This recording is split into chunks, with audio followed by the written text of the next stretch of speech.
नमस्कार, मैं उत्कर्ष Tripathi study capital के लर्निंग प्लेटफॉर्म पे आप लोगों का एक बार फिर से हार्दिक स्वागत है। और आज हम आप लोगों की समस्या का एक समाधान लेके आए हैं।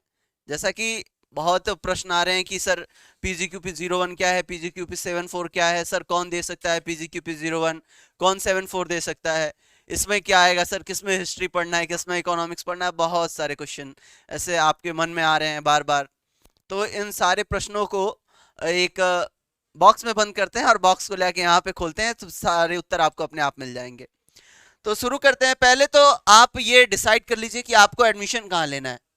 आपका अगर कॉन्सेप्ट क्लियर रहेगा कि आपको बीएचयू में एडमिशन लेना है, आपको बीएचयू से बीएड करना है, या फिर आपको किसी अदर यूनिवर्सिटी से करना है, या फिर आपको एफिलिएटेड कॉलेज चाहिए, या फिर जो भी चाहिए आपको अपने दिमाग में बिठा लीजिए।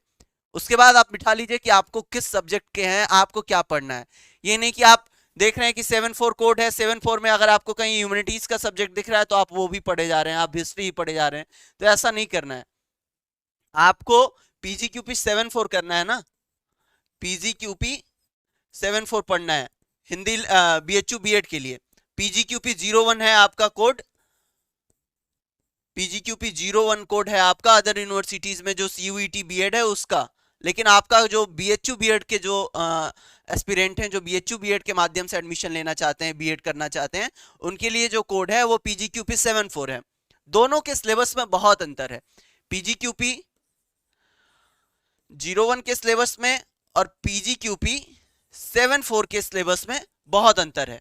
तो आज जो हम बात करने वाले हैं, आज का जो हमारा टॉपिक है, आज का जो हमारा इशू है कि हम बीएचयू बीएड लैंग्वेज के लिए क्या पढ़ें, PGQP74 के लिए क्या पढ़ें।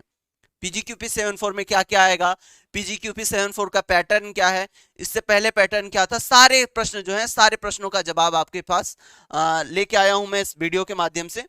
तो चलिए हम शुरू करते हैं। पहले तो ये जान लेते हैं कि अभी जो पैटर्न है पेपर पैटर्न का, उसमें और पहले के पेपर पैटर्न में क्या अंतर था। पहले जो हमारा पेपर पैटर्न था वो 30 और 70 का था।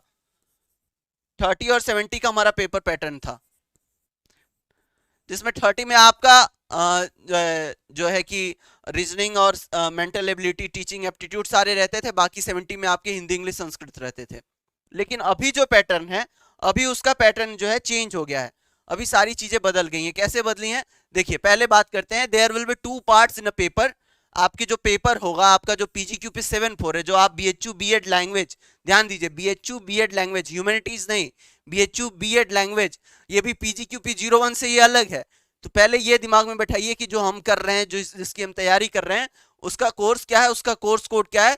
उसका कोर्स का नाम है PGQP74 BHU BEd language, BHU BEd language, humanities नहीं, बीएचयू बीएड लैंग्वेज। इसमें क्या है, there will be 2 parts in paper. Part A में आपके 25 क्वेश्चन रहेंगे। पार्ट ए और पार्ट बी, 2 पार्ट में आपका पेपर बटा है। 2 पार्ट में आपका पेपर बटा है। पहले पार्ट में part A, part B. Part A में जो पहले 30 क्वेश्चंस आते थे, पहले, इससे पहले जब पेपर होता था तो उसमें 30 क्वेश्चंस आते थे। लेकिन अभी क्या है, अभी उसमें 25 क्वेश्चन आ रहे हैं। पार्ट ए में 25 क्वेश्चन आ रहे हैं। पार्ट बी में क्या है, पार्ट बी में 75 क्वेश्चन है, पहले 70 क्वेश्चन रहते थे। अब अंतर क्या हुआ है इन दोनों पार्ट में। पहले जो पार्ट ए रहता था, पार्ट ए में हमारे टीचिंग एप्टीट्यूड और एजुकेशन सिनेरियो कंक्लूड रहते थे, ठीक। अभी क्या, उससे एक्सक्लूड हो गया, उससे वो बाहर निकल के आके हमारे ये 75 क्वेश्चन में हमारे हिंदी इंग्लिश संस्कृत लैंग्वेज के साथ हमारा टीचिंग एप्टीट्यूड और एजुकेशन सिनेरियो जुड़ गया है, ठीक। पहले ये 30 क्वेश्चंस में रहता था। तो अभी आपका जो मेजर पार्ट है, जिसपे आपको ज्यादा फोकस करना है, पहले ये डिसाइड करिए कि आपको फोकस किस पे करना है। क्योंकि यहाँ पे आपको सीधे 75 क्वेश्चन दिख रहे हैं, 75 क्वेश्चंस के मार्क्स दिख रहे हैं, और यहाँ पे आपको 25 क्वेश्चन, मात्र 25 क्वेश्चंस के मार्क्स हैं, ठीक। जो कि आप बहुत कम एफर्ट में पूरा कर सकते हैं। बहुत कम एफर्ट लगा के आप पार्ट ए को सॉल्व कर सकते हैं। पार्ट ए आपके लिए अगर थोड़ा सा भी आप मेहनत करते हैं, थोड़ा सा भी अगर आप अपने एडमिशन को लेके सीरियस हैं, तो या फिर आप थोड़ा सा पहले से पढ़ते आए हैं, मैथ, रीजनिंग और सारी चीजें, करंट अफेयर, ये सारी चीजों का अगर आप पहले से पढ़ते हैं, तो आपके लिए सारी चीजें एकदम हलवा, समझते हैं ना, हलवा है। पार्ट ए आप कर लेंगे। पार्ट बी पे आपका मेन फोकस रहना चाहिए।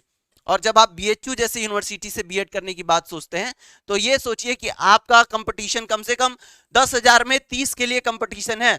30 सीट है लैंग्वेज के लिए, 32 सीट मेन कैंपस के लिए। मेन कैंपस में इतने ही सीटें हैं, बाकी 32 जो हैं वहां पे एफिलिएटेड में हैं, वो तो सिर्फ लड़कियों के लिए, वहां से लड़कों को मतलब नहीं है। तो जो आपका मेन टारगेट है और मेन जो लड़ाई है आपकी 32 सीटों के लिए लड़नी है। अभी आते हैं, बात करते हैं कि क्या क्या इसका पैटर्न है, क्या क्या चीजें हैं अभी जो देखनी है। टोटल 100 क्वेश्चन रहेंगे, ईच क्वेश्चन जो होगा 4 मार्क्स का होगा, टोटल आपका जो मार्क होगा वो 400 मार्क्स होंगे। क्या है कि एग्जाम में आपका निगेटिव मार्किंग रहेगा, अगर आप गलती करते हैं तो आपका 1/4 कटेगा, मतलब 4 का 1/4 मतलब 1 नंबर निगेटिव मार्किंग रहेगा। अगर आप गलती क्वेश्चन करते हैं तो सही में से 1 नंबर कटेंगे, मतलब निगेटिव मार्किंग है। इसके लिए भी आप तैयार हो जाइए कि ऐसा पेपर नहीं है जिसमें पूरा हम 100 का 100 रंग के आ रहे हैं, ऐसा पेपर नहीं है। पेपर क्या है कि आपको जितना आ रहा है उतना ही करिए, जितना आपके समझ में आ रहा है, और नहीं आ रहा है तो उसके लिए भी अलग से कुछ एफर्ट लगाइए। उसको एलिमिनेशन आता है कि कुछ 4 ऑप्शन दिख रहे हैं, उसमें जो सिर्फ आपको 2 पे डाउट है कि दोनों में से एक है, ये नहीं कि चारों पे डाउट है और फिर कोई भी मार दिए, जय हनुमान जी जय दुर्गा मैया नाम लेके मार देना, ऐसे नहीं करना है। आपको पता रहना चाहिए कि इन दोनों में 4 ऑप्शन में ये दोनों तो बिल्कुल नहीं है, ये दोनों में कंफ्यूजन है, फिर एलिमिनेट करना है इसको कि कैसे क्या करना है कि एक को बाहर निकाल दिए, तो तुक्का भी वैसे लगता है। तो निगेटिव मार्किंग में ये ध्यान रखा जाता है। तो इसमें हमने क्या बात किया कि हमारा जो पेपर है वो 2 पार्ट में बटा है, पार्ट ए और पार्ट बी। पार्ट ए में आपके 25 क्वेश्चन है, पार्ट बी में आपके 75 क्वेश्चन है, जो कि आपके मेन सब्जेक्ट से हैं, जो भी आप लैंग्वेज पढ़ते हैं, Hindi, English, Sanskrit, education, scenario, teaching aptitude, सारा इसी में है। ठीक, तो आप इसके लिए प्रिपेयर हो जाइए कि आपका जो मेन फोकस रहना चाहिए वो आप पार्ट बी पे रहना चाहिए। पार्ट ए तो आप धीरे धीरे इसको साथ में कंटिन्यू करेंगे, रीजनिंग को, मैथ को सब हम लोग साथ में लेके चल रहे हैं। ठीक, साथ में उसको पढ़ रहे हैं तो वो हो जाएगा, वो एट द मोमेंट वहां पे प्रैक्टिस रहेगी तो हम इतना हार्ड नहीं आता है। हम पढ़ते हैं तो हम चीज़ों को थोड़ा टफ बना के पढ़ते हैं कि नहीं ये थोड़ा टफ है, ये मुझे नहीं आ रहा, ये मुझे सीखना है। लेकिन जो अभी आपके पेपर का जो लेवल है, पेपर का जो स्तर है, जो पार्ट ए में पूछता है, वो कोई इतना तोप चीज़ नहीं पूछता है। ठीक, हल्का चीज़ पूछता है जिसे आप आसानी से कर लेंगे। आइए आगे करते हैं, पार्ट ए में आपको पढ़ना क्या क्या है। पार्ट ए में क्या क्या रहेगा कि आप किस किस चीज की तैयारी करनी है आपको। क्वांटिटेटिव एबिलिटी रहेगा, ठीक, जनरल नॉलेज। जनरल नॉलेज में क्या, आपको पिछले साल का पेपर आपने देखा होगा, पिछले साल के पेपर में तो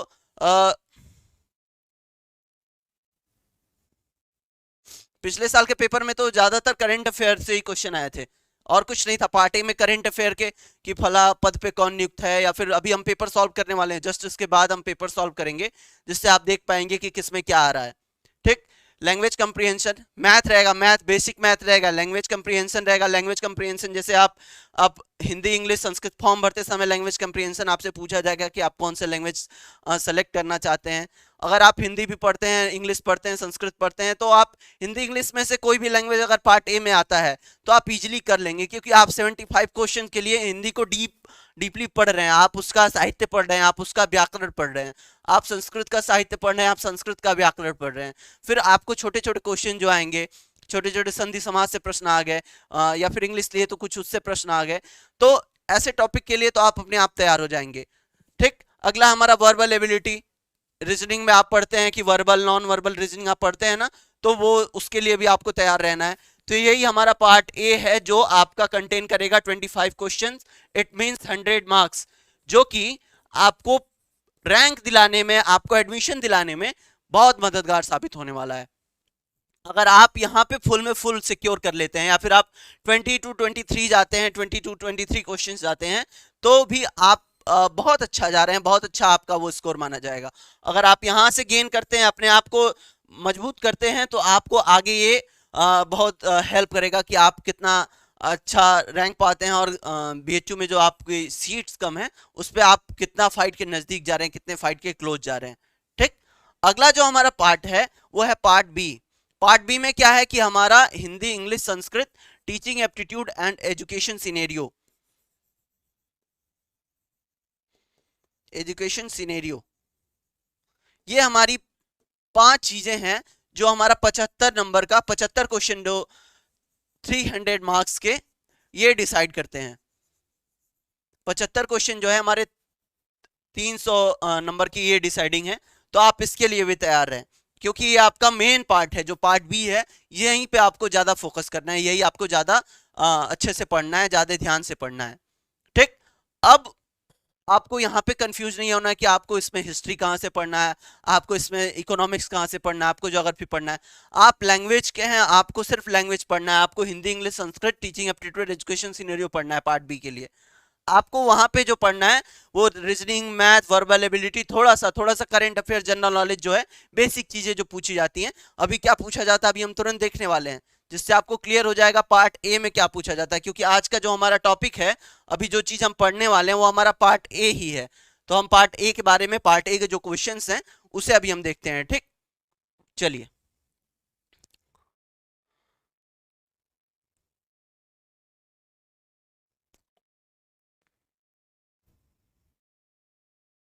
चलिए, ये हमारा पार्ट ए का क्वेश्चन है। 2022 का ये हमारा पेपर है।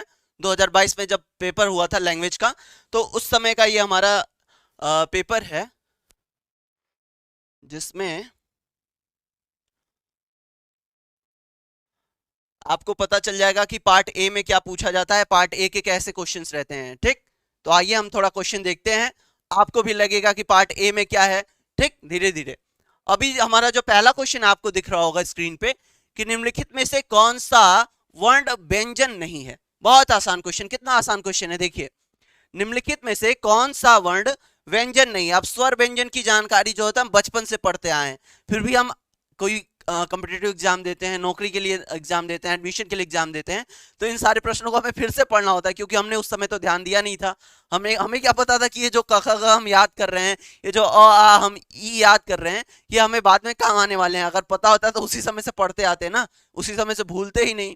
अभी याद करना पड़ता है कि थोड़ा सा उसमें चेंजेस आ जाते हैं। उस समय हम अल्प प्राण, महाप्राण, अघोष, सघोष और लुंठित, प्रकंपित, ये सारी चीजें नहीं पढ़ते थे। लेकिन अभी हम जब कॉम्पिटिटिव एग्जाम के लिए पढ़ते हैं तो सारी चीजें थोड़ा थोड़ा हम अपना दायरा बढ़ाते हैं, वर्णमाला को भी और अच्छे से पढ़ते हैं, क्योंकि वर्णमाला ही जो है हमारा भाषा का, हमारी भाषा की जो मूल आधार है, वर्णमाला ही है। तो पहला क्वेश्चन क्या है आपका, निम्नलिखित में से कौन सा वर्ण व्यंजन नहीं है। क्वेश्चन का ऑप्शन देखिए क्या है, ग, थ, ए और भ। अब इसमें से बताइए कौन सा वर्ण व्यंजन नहीं है। अब ग तो व्यंजन है, थ भी व्यंजन है, भ भी व्यंजन है, व्यंजन क्या नहीं है। तो आप देखेंगे यहाँ पे ए दिया है, आपको पता होगा कि ए जो है ये स्वरों में आता है, तो आपका क्या है सही उत्तर सी। इतना आसान आता है हिंदी जो लैंग्वेज कंप्रीहेंशन है अपना। चलिए आगे देखते हैं, आगे क्या है, दो कथन दिए। अच्छा, जो मेन बात है आपको बताने की, वो मेन बात ये है कि जब आप पेपर में बैठ रहे हैं इस समय, तो अपने दिमाग में बैठा लें कि आपको जो क्वेश्चन आने वाले हैं वो अभी थोड़ा सा पेपर का स्तर बढ़ रहा है, तो आपको असर्शन रीजन देखने को मिलेंगे पेपर में भरपूर मात्रा में। आप कोई भी पेपर दें, आप चाहे एसएससी का सबसे छोटा एग्जाम दें या फिर आप देश का सबसे बड़ा एग्जाम यूपीएससी दें, आप देखेंगे कि आपको असर्शन रीजन पूरा भरा मिलेगा। पूरा जो पेपर है असर्शन रीजन पे बेस्ड रहने वाला है, तो आपको यहाँ पे भी इसके लिए तैयार रहना है। देखिए क्या है कि दो कथन दिए गए हैं। वाक्य भाषा की ऐसी इकाई है जो किसी भाव या फिर विचार को व्यक्त करता है। वाक्य क्या है, वाक्य भाषा की, यहाँ पे वाक्य की परिभाषा को बताया जा रहा है। ठीक, वाक्य के भेद तीन आधार पे किए जाते हैं, रचना के आधार पे, शब्द के आधार पे, अर्थ के आधार पे। अब इसमें क्या ऑप्शन दिए गए हैं आपके, देखिए, कथन एक, कथन दो। कथन एक और दो दोनों सही है, कथन एक और दो दोनों गलत है, कथन एक सही है लेकिन कथन दो गलत है, कथन एक गलत है लेकिन कथन दो सही है। अब ऐसे क्वेश्चंस के लिए आपको तैयार रहना है। कितना आप अपने अंदर कितना डीपली चीजों को आप अपने अंदर अब्जॉर्व कर रहे हैं कि आपको वहां पे एग्जाम में आप एक एनालिसिस कर सकें कि दोनों में से कौन सा सही है। ऐसे क्वेश्चंस के लिए तैयार रहिए कि भाषा, वाक्य भाषा की एक ऐसी इकाई है जो किसी भाव और विचार को व्यक्त करता है, बिल्कुल सही है। ठीक, वाक्य क्या है, वाक्य जो अभी हम बोल रहे हैं, हम आपको वाक्य के माध्यम से ही पढ़ा रहे हैं। वर्णों को जोड़ के शब्द बनाए, शब्दों को जोड़ के वाक्य बनाए, लेकिन सार्थक क्रम में। सार्थक क्रम में वर्णों को जोड़े तो शब्द बने, फिर शब्दों को सार्थक क्रम में जोड़े तो वाक्य बने। तो यही हमारा भाव और विचार को व्यक्त किया। ऐसे वाक्य का कोई मतलब ही नहीं जिसका भाव और विचार ना निकलता हो, कोई अर्थ ना निकलता हो। तो पहला कथन तो हमारा सही हो गया। वाक्य के भेद तीन आधार पे किए जाते हैं, रचना के आधार पे, शब्द के आधार पे, अर्थ के आधार पे। बिल्कुल नहीं, ये तो गलत है। ठीक, रचना के आधार पे और अर्थ के आधार पे, दो शब्द के आधार पे वाक्य के भेद नहीं होते हैं। रचना के आधार पे होते हैं सरल वाक्य, संयुक्त वाक्य और मिश्रित वाक्य। और अर्थ के आधार पे आपने देखा होगा कि आठ प्रकार के होते हैं, जो प्रश्नवाचक, निषेधवाचक, निश्चयवाचक, संभावना, हेतुवाचक, आपने 8 प्रकार पढ़े होंगे। तो ये जो है कथन 1 सही है लेकिन कथन 2 गलत है। इसमें क्या होगा, ऑप्शन ए सही है। तो इस तरह के प्रश्नों के लिए भी आपको तैयार रहना है। ये लैंग्वेज कंप्रीहेंशन है। चलिए आगे चलते हैं। और जो हमारा तीसरा क्वेश्चन है, अब बताइए, विलोम पूछा है, इहलोक का विलोम बताइए। इहलोक का विलोम क्या होता है? परलोक, स्वर्ग, नरक, इंद्रलोक। अब इहलोक मतलब यह लोक, जिस लोक में है आप, ठीक। अब इसका नरक, स्वर्ग, इंद्रलोक, परलोक क्या होगा, आप बताइए। इहलोक का विलोम क्या होता है? परलोक होता है। इहलोक का विलोम क्या होता है? परलोक होता है। अगला क्वेश्चन क्या है, निम्नलिखित में से कौन सा शब्द वर्तनी की दृष्टि से शुद्ध है? इस प्रश्न के लिए भी, इस प्रकार के प्रश्नों के लिए भी आप तैयार हो जाइए। जो हिंदी, जब आप हिंदी की बात करते हैं तो व्याकरण तो रहता ही है, उसमें कुछ हमारे शुद्धि अशुद्धि के भी प्रश्न आते हैं। जैसे अभी तो यहाँ पे क्या है, शब्द पूछा है कि कौन सा शुद्ध है कौन सा अशुद्ध है, वाक्य दे देगा कि वहां पे वाक्य में गलती कहाँ है।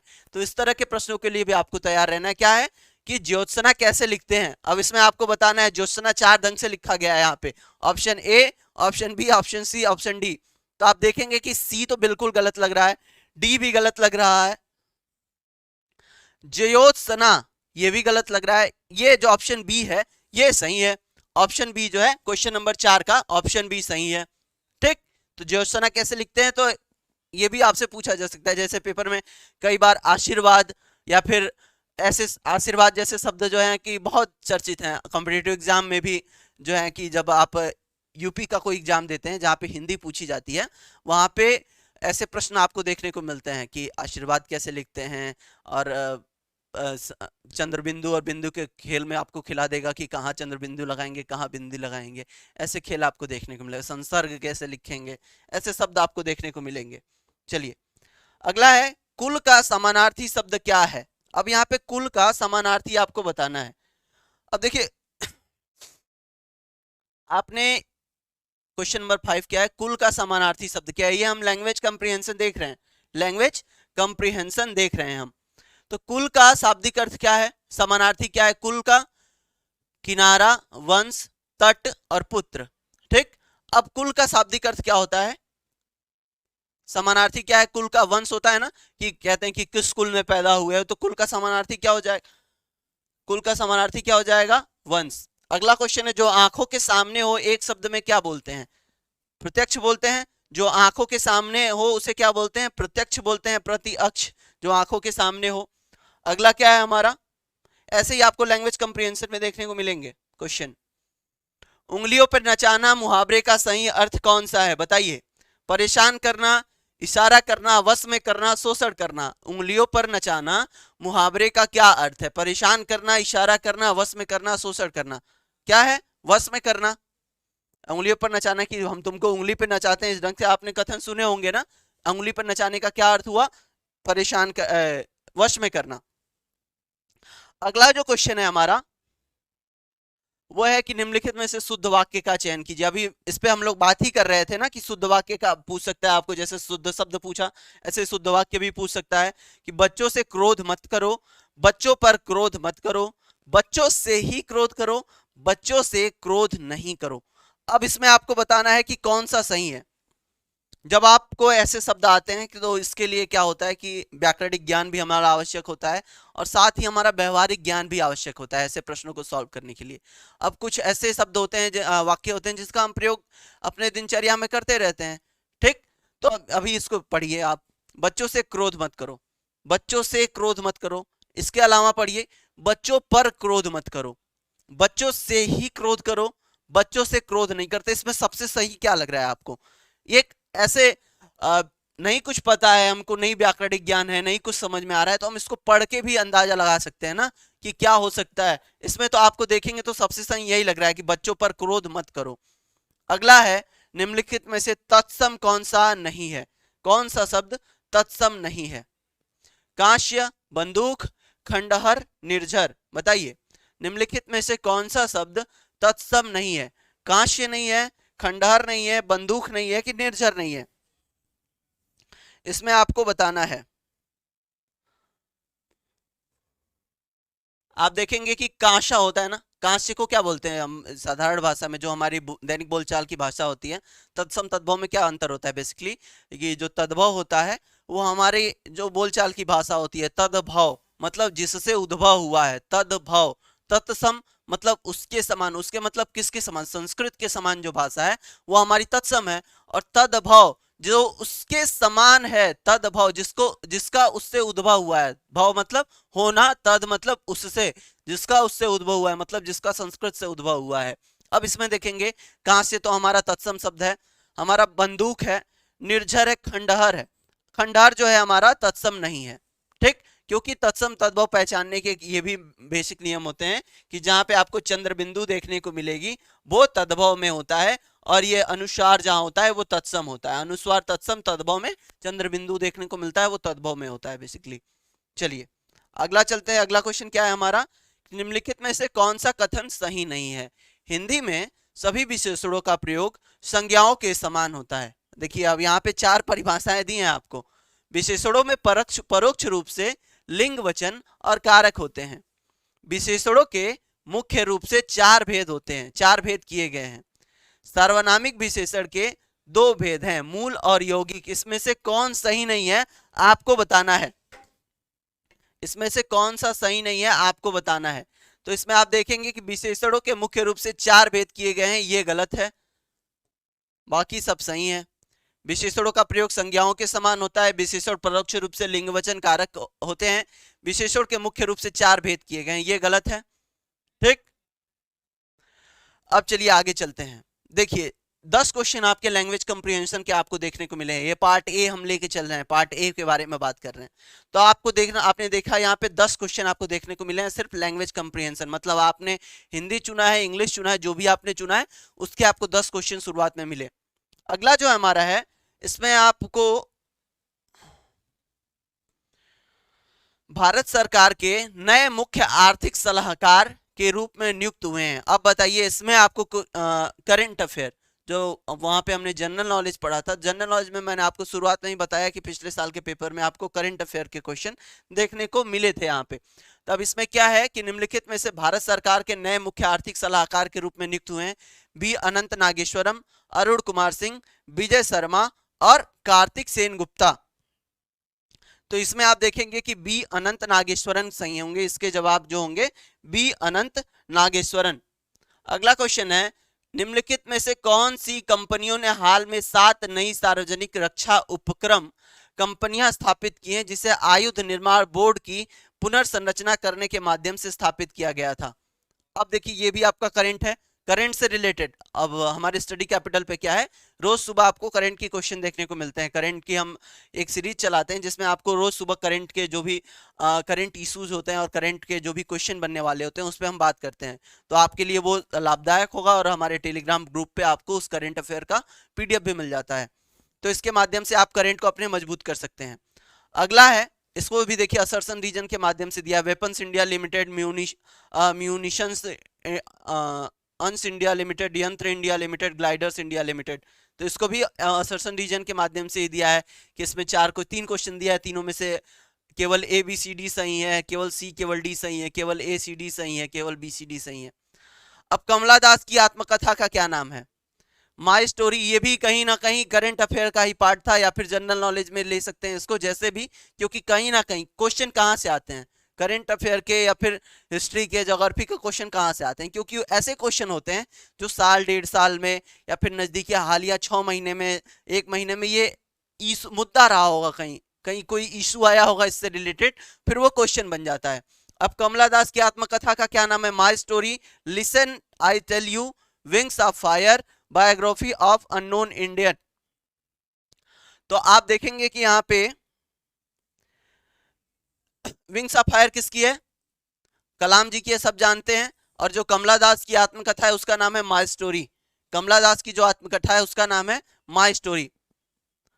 अब आते हैं अगले क्वेश्चन पे। अगला क्वेश्चन जो आपका जनरल साइंस से है कि मस्तिष्क के आधार में स्थित एक लघु अंग इस प्रकार के पदार्थ को उत्पन्न करता है जो हमारी वृद्धि और लैंगिक विकास को प्रभावित करता है, वो क्या कहलाता है।